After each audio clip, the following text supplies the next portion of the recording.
दोस्तों आज जो कॉमिक्स हम पढ़े उसका नाम है दौलत खून की प्यासी। ये मनोज कॉमिक्स वालों की एक्शन क्राइम सीरीज की कॉमिक्स है। तो पढ़ते हैं इसको। दौलत खून की प्यासी। खो खो ओह। बीमार मोहन देव को कमरे में छोड़कर डॉक्टर छगन को बाहर ले आया था। तुम्हारी माँ को कैंसर है छगन। क्या? हाँ छगन, अगर जल्दी उसका इलाज न करवाए तो उसकी मौत भी हो सकती है। नहीं, इलाज पर कितना खर्चा आएगा? लगभग 10,000। अब मैं चलता हूँ। इतनी जल्दी इतने सारे रुपये का प्रबंध कहाँ से होगा? अब तो बस मालिक का ही सहारा है। लेकिन जब छगन ने अपनी फर्म के मालिक सेठ सुंदरलाल से बात की, माना कि तुम हमारे यहाँ ईमानदारी से काम करते आए हो, लेकिन इतना रुपया एडवांस देना हमारे बूते से बाहर है। मुझ पर दया कीजिए सेठ जी। जब सेठ को उस पर कोई दया नहीं आई तो वह निराश हो अपने सेल काउंटर की ओर बढ़ गया।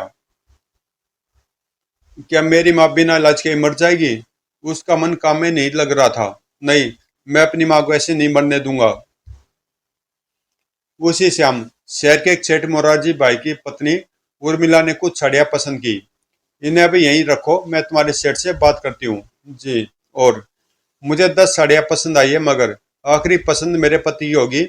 अपने किसी आदमी को मेरे साथ भेज दीजिए। उसके हाथ सिलेक्ट की हुई साड़ियों की पेमेंट और बाकी साड़ियाँ भेज दूंगी। Okay madam.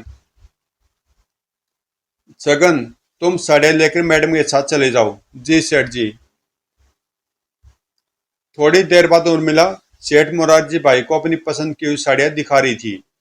मैंने यह कुछ साड़ियाँ पसंद की है स्वामी, आपको इनमें से कौन कौन सी पसंद है? तुम्हारी पसंद गलत नहीं होगी उर्मिला, तुम बिल बताओ, हम उसकी पेमेंट कर देते हैं। उर्मिला ने बिल निकालकर अपनी पते को थमा दिया। बस 20,400 रुपये।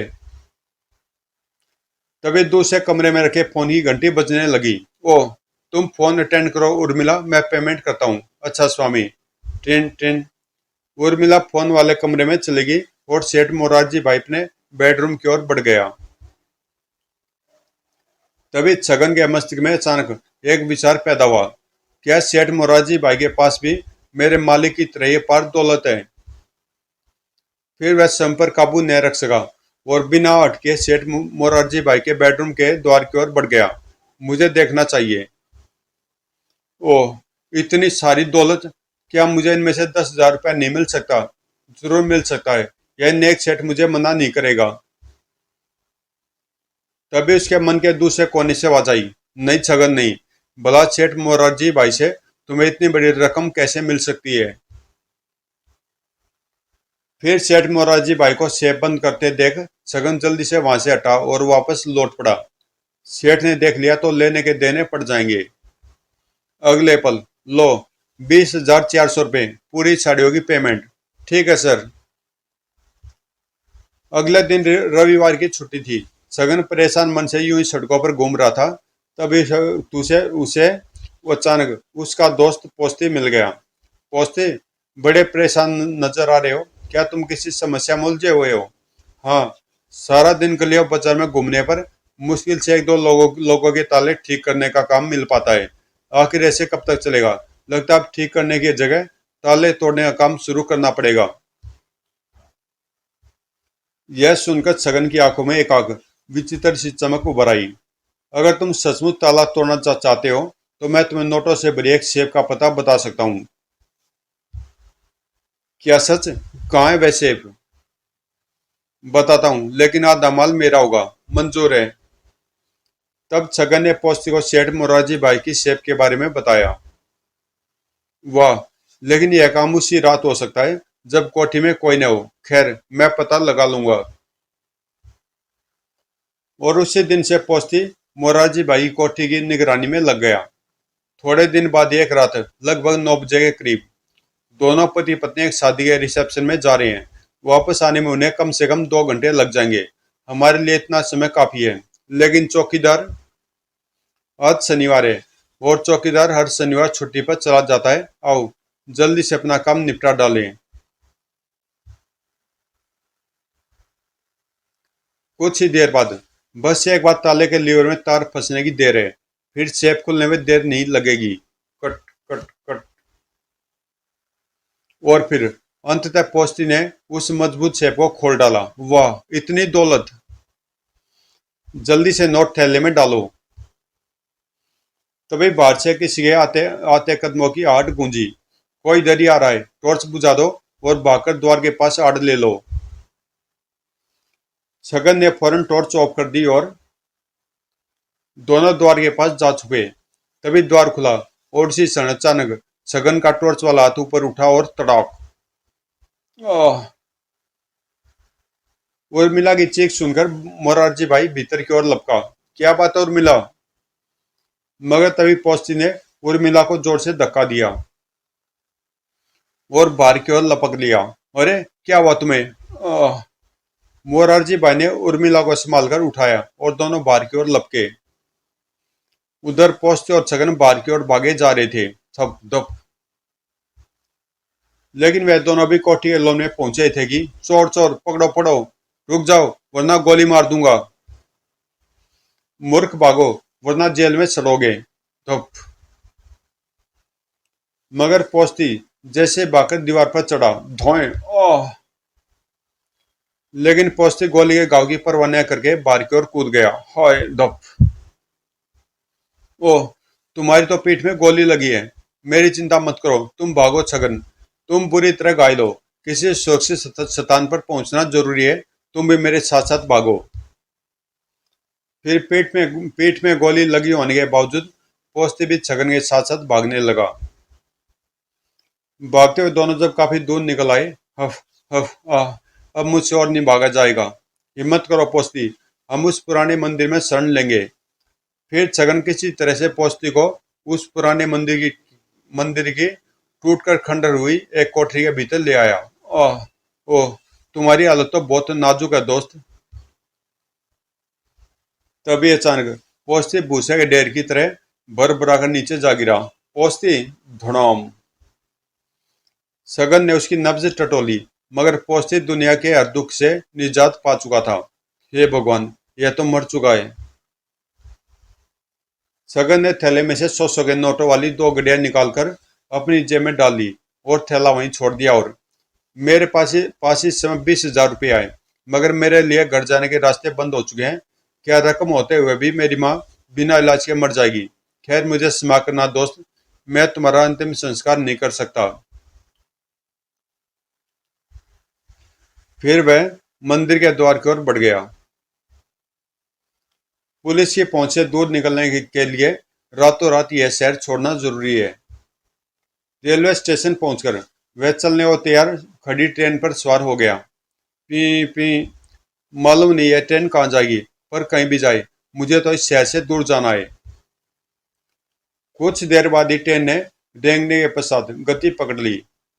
आधी रात तक जागते रहने के कारण नींद सता रही है, थोड़ी देर आराम कर लूं। इसकी जेब बहुत बुरी हुई है, अवश्य इसमें मोटा माल होगा।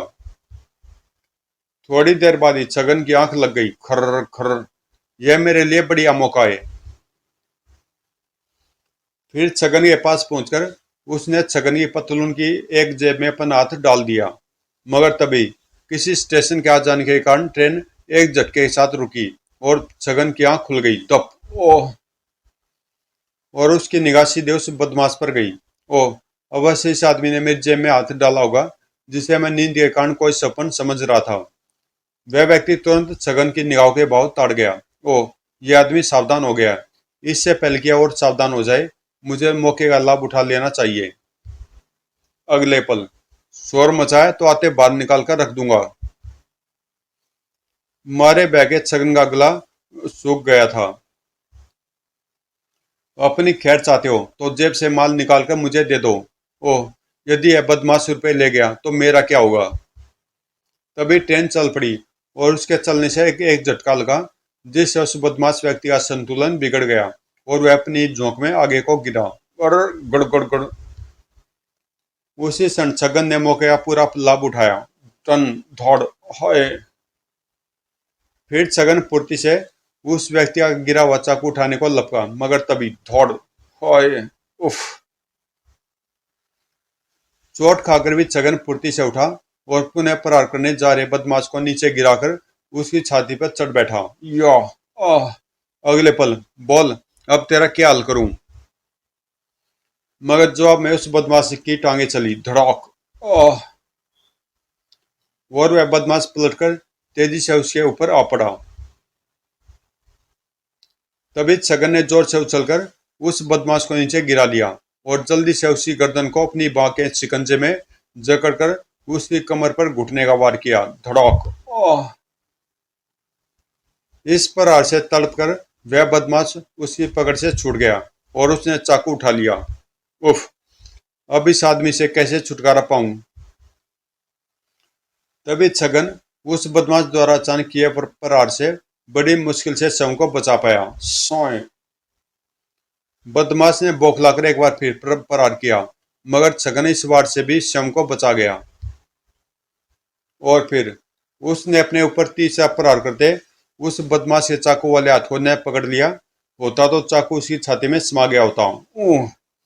जब तक इसका चाकू छीनकर खिड़की से बाहर नहीं फेंक देता, यह मुसीबत नहीं टलेगी। और छगन ने जैसी अपनी पूरी शक्ति लगाकर उस बदमाश का हाथ पीछे करना चाहा, खचाक! ओए! अगले क्षण उसके प्राण पखेरु उड़ चुके थे। ओह! यह क्या हो गया? अचानक छगन की आंखों के आगे फांसी का फंदा घूम गया। पहले तू केवल चोर बना था, लेकिन अब हत्यारा भी बन गया है और हत्या की सजा फांसी है। फिर वह वैसे लगभग चिल्ला उठा, नहीं नहीं, मैं इस तरह नहीं मरना चाहता। दूसरे क्षण वह कंपार्टमेंट के द्वार की ओर भागा और द्वार खोलकर चलती ट्रेन से अंधेरे में कूद गया। ढलान पर गिरते ही वह लुढ़ कन्या खाता चला गया। फिर जहां पर उसका शरीर रुका, अंधकार में कुछ भी दिखाई नहीं दे रहा है। पता नहीं इस वक्त मैं कहां पड़ा हूं। कुछ देर तक वहीं सुस्ताने के पश्चात वह उठा और लड़खड़ाता हुआ अंदाजे से अंधेरे में ही आगे बढ़ने लगा। जल्दी! ओह! वह कोई पक्की सड़क मालूम होती है। सड़क पर पहुंचकर वह उल्टी दिशा में चल दिया। न जाने यह सड़क किधर जाएगी। खैर, मेरी मंजिल भी तो ज्ञात ही है। उस समय प्रातः के लगभग 4:30 बज रहे थे जब 3-4 किलोमीटर का रास्ता पैदल तय करने के बाद छगन एक बस स्टैंड के पास पहुंचा। यहाँ की पुलिस उस बदमाश के हत्यारे के तौर पर मेरी तलाश करेगी, अतः किसी बस पर सवार होकर यहाँ से निकल जाऊं। फिर बोर के धुंधलके का फायदा उठाते हुए छगन चलने को तैयार खड़ी एक बस की छत पर चढ़ गया। देखें, इस बस के साथ किस्मत अब मुझे कहाँ ले जाकर पटकेगी। ओह! सारी रात जागने के कारण अब नींद मुझ पर हावी होने लगी है। तभी वह बस अपनी मंजिल पर जाने के लिए चल पड़ी और जागते रहने का लाख प्रयत्न करता छगन नींद की गोद में पहुंच गया। खर्र खर्र। उधर फोन पर सूचना पाकर पुलिस सेठ मोरारजी भाई की कोठी पर पहुंच चुकी थी। आपको पूरा विश्वास है सेठ जी कि आपके घर में सेफ खोलकर 20,000 रुपया उड़ा ले जाने वाले वालों आपको पूरा विश्वास है सेठ जी कि आपके घर में सेफ खोलकर 20,000 रुपया उड़ा ले जाने वालों में से एक आदमी छगन ही था, जो मैसर सुंदर साड़ी मर्चेंट्स के यहाँ सेल्समैन की नौकरी करता था। हाँ इंस्पेक्टर, हमने उसे अपनी आंखों से देखा था। क्यों और मिला? हाँ इंस्पेक्टर, मेरे पति ठीक कहते हैं। लेकिन आपने उसे इतनी आसानी से कैसे पहचान लिया था? क्योंकि वह थोड़े दिन पहले मेरे साथ बिल की पेमेंट लेने यहाँ आया था और फिर जब वह दोनों लोन में भाग रहे थे तो छगन पर निगाह पड़ते ही मैंने उसे पहचान लिया था। अरे, यह तो सेठ सुंदरलाल का नौकर छगन है। रुक जाओ वरना गोली मार दूंगा। लेकिन आप लोग तो रिसेप्शन पार्टी में गए थे, फिर जल्दी वापस कैसे लौट आए थे? हम लोग लगभग वहां पहुंच ही गए थे इंस्पेक्टर कि अचानक, अरे, हम मैरिज में देने के लिए खरीदा गया गिफ्ट तो घर पर ही बुलाए। क्या? हाँ स्वामी, वह तुम बेडरूम में छोड़ आए हैं। ओह! गिफ्ट के बिना हमारे यहाँ उपस्थित होने का क्या उचित रह जाएगा? कोई बात नहीं, कुछ देर ही तो हो जाएगी। हमें वापस चलिए, चलकर गिफ्ट ले आते हैं। ठीक है, चलो। इस तरह हम वापस अपनी कोठी पर लौट आए तो छगन का साथी गंभीर रूप से घायल होकर भी भाग निकला है। अवश्य वह किसी चिकित्सक की शरण में जाएगा। यह भी तो हो सकता है कि वह मर गया हो। खैर, कुछ भी हो, आप निश्चिंत रहे, मैं भी छगन के घर जाकर उसकी गर्दन नापता हूँ। थोड़ी देर बाद, माई तेरा बेटा छगन का है, हम उसे चोरी के इल्जाम में गिरफ्तार करने आए हैं। साहब, आपको उससे कोई गलती लगी है, मेरा छगन चोर नहीं हो सकता। कोई भी माँ अपने बेटे को अपराधी अपराधी नहीं कहती। अगर तेरा बेटा चोर नहीं है तो फिर तूने उसे छुपाया क्यों है? वह तो बेटा पिक्चर देखने गया हुआ है। बुढ़िया हमें उल्लू बनाना चाहती है। तुम दोनों अच्छी तरह से घर की तलाशी लो। Yes sir. मेरी बात का यकीन यकीन करो बेटा, मेरा छगन घर पर नहीं है। लेकिन इंस्पेक्टर और सिपाही अनसुनी करके घर की तलाशी लेने लगे।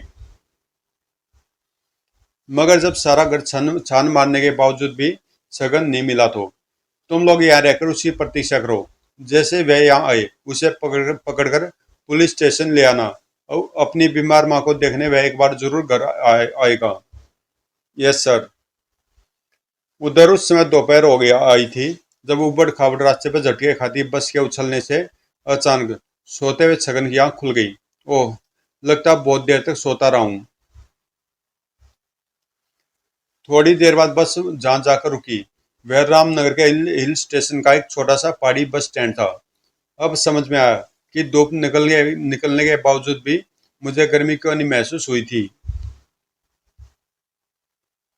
किसी की निगाह में न आ पाऊं, इसके लिए मुझे यात्रियों के साथ साथ गाड़ी के ड्राइवर और परिचालक के भी यहाँ से जाने की प्रतीक्षा करनी होगी।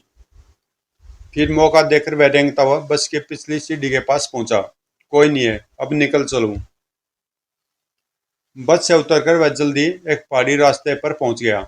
उफ, भूख के मारे अंतड़ियां कुल बुला रही हैं और सिर जोरों से फटा जा रहा है। काश इस रास्ते पर बढ़ने से पहले मैंने कुछ खा लिया होता। लगभग 5 किलोमीटर की दूरी तय करने पर अचानक उसकी निगाह के रेस्टोरेंट पर पड़ी। शुक्र है, अब भूख प्यास तो शांत होगी। सिगरी बैग टेबल पर बैठा मुंह चलाने के साथ साथ अपने दिमाग के घोड़े भी दौड़ा रहा था। अगर तुझे इस रेस्टोरेंट में नौकरी मिल जाए तो पुलिस की खोजबीन से बचा रहकर यहाँ पर शांति से कुछ समय गुजार सकता है छगन। खाना खाने के बाद जब वह काउंटर पर पेमेंट करने पहुंचा, कहो भाई खाना कैसा लगा? खाना और यह जगह दोनों ही बहुत पसंद आए। क्या मुझे यहाँ नौकरी मिल सकती है? मैं ग्रेजुएट हूँ और नौकरी की तलाश में हूँ। और हमें भी एक आदमी की सख्त जरूरत है, क्योंकि मेरा बेटा माइकल अब यहाँ काम करना पसंद नहीं करता। उसकी गलत सोसाइटी ने उसे बिगाड़ कर शराबी और जुआरी बना दिया है। क्या तुम हमारी अनुपस्थिति में यहाँ का सारा काम संभाल सकते हो? आप मुझे एक मौका तो देकर देखिए सर। क्या नाम है तुम्हारा? मुझे छज्जू राम कहते हैं।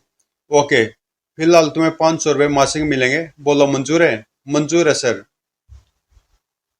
तब मारिपा, आज से छज्जू राम हमारे साथ काम में हाथ बटाएगा। नमस्ते मैडम। नमस्ते। Good. Joseph he Joseph he is a good boy. उस दिन से छगन छज्जूराम बनकर उस रेस्टोरेंट में काम करने लगा। जोसेफ और मारिया उसके काम से बहुत खुश थे। कुछ ही दिनों में उनका बेटा माइकल भी उसका दोस्त बन गया था। छज्जूराम के आने से हमारी आमदनी बढ़ गई है Maria. He is lucky man dear. एक दिन तुम शराब और जुआ छोड़ दो माइकल, तुम्हें मेरी दोस्ती की कसम है। कसम मत दो छज्जू, मैं इन दोनों चीजों को नहीं छोड़ सकता।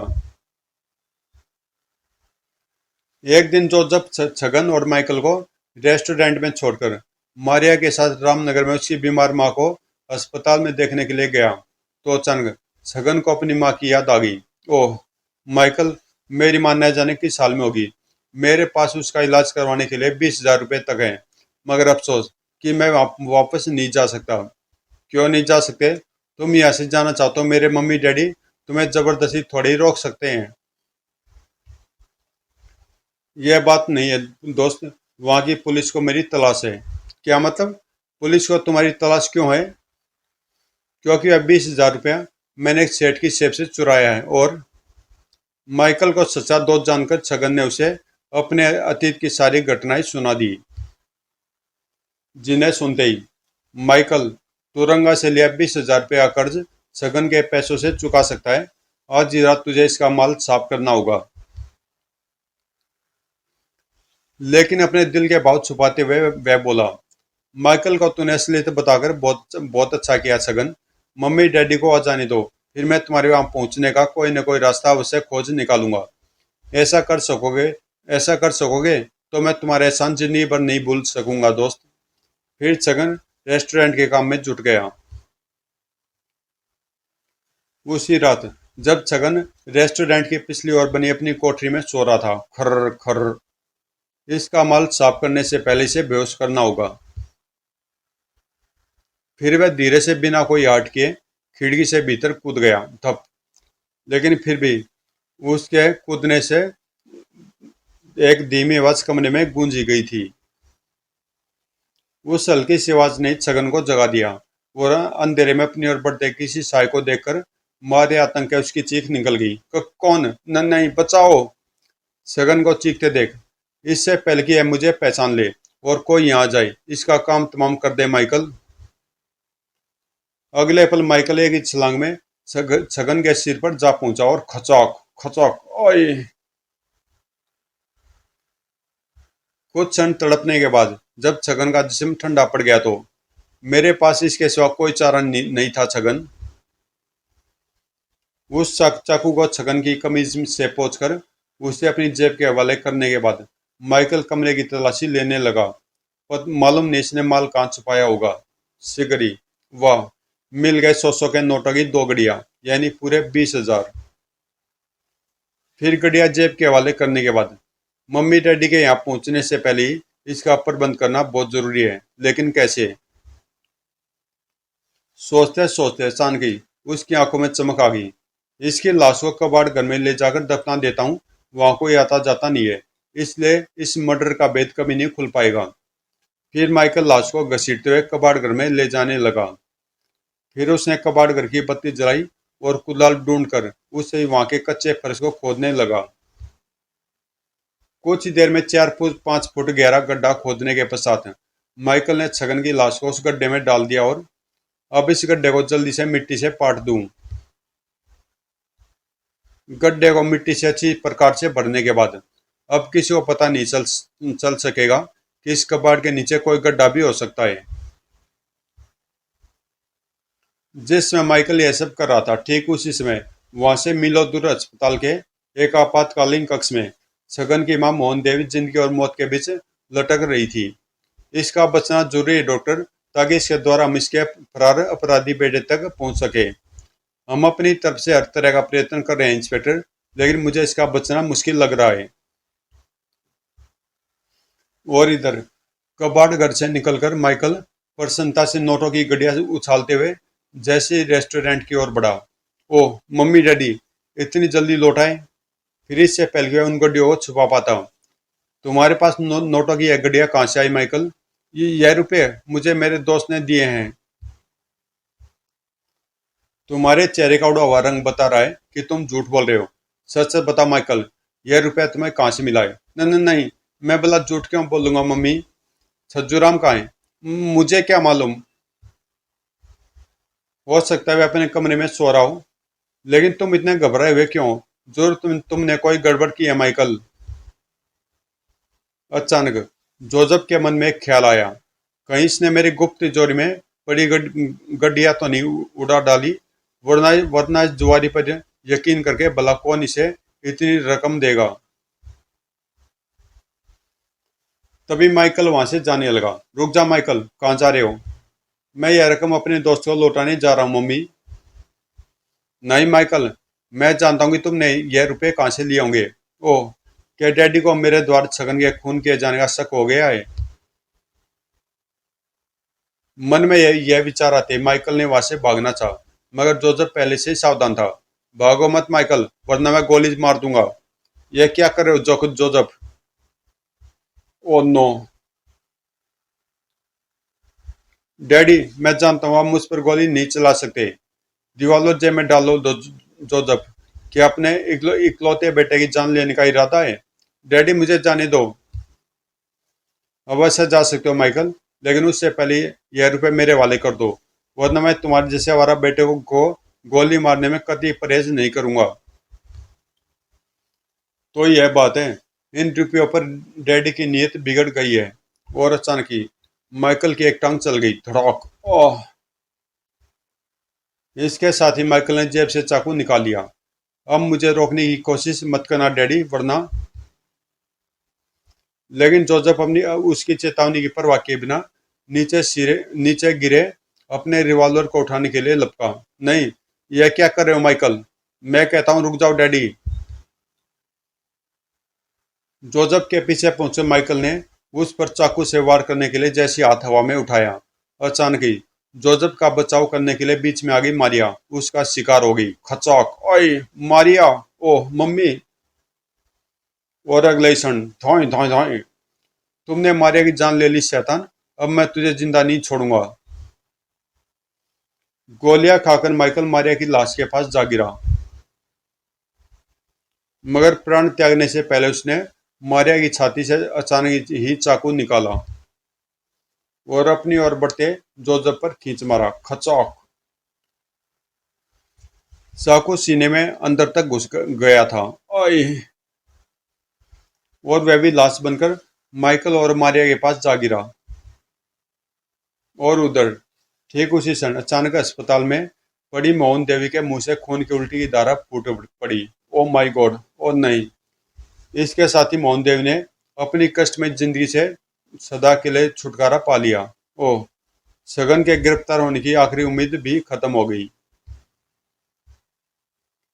लेकिन जब बाद में पुलिस ने केस की छानबीन की तो पूरे केस की एक के बाद एक सारी कड़ी आपस में मिलती चली गई और पूरा केस किताब के पन्नों की तरह सबके सामने आ गया।